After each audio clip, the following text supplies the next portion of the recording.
To turn now to the race for the White House as the Trump team packs its schedule this week with events in battleground states and Vice President Harris enjoying a post-convention boost along with a healthy war chest, raising more than $500 million in just over a month. Selena Wang is at the White House now with the latest. Good morning, Selena. Good morning, Gio. In just over a month, Vice President Harris has completely upended this election. She's gaining ground over Donald Trump in the polls and in her fundraising. To counter her rise, Donald Trump is stepping up his campaigning, blitzing through battleground states this week. This morning, Donald Trump preparing to storm the battleground states that will decide this election. The former president struggling to define his opponent, rallying supporters later today in Michigan before hitting Wisconsin and Pennsylvania later this week, hoping his new endorsement from independent candidate Robert F. Kennedy Jr. will give him a boost, with Vice President Harris erasing his lead in the polls. He has a lot of votes that he could have gotten.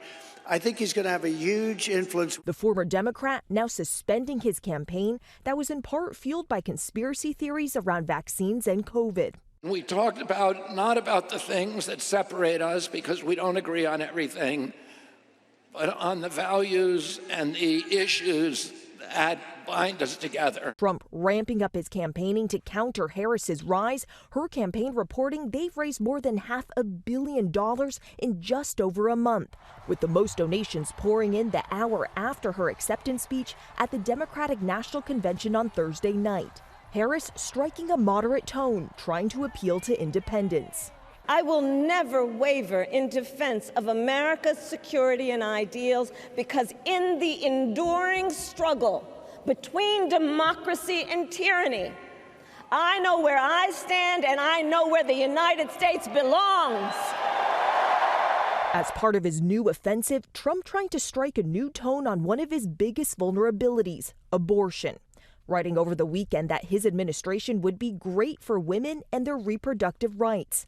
This after months of boasting that his picks to the Supreme Court helped overturn Roe v. Wade.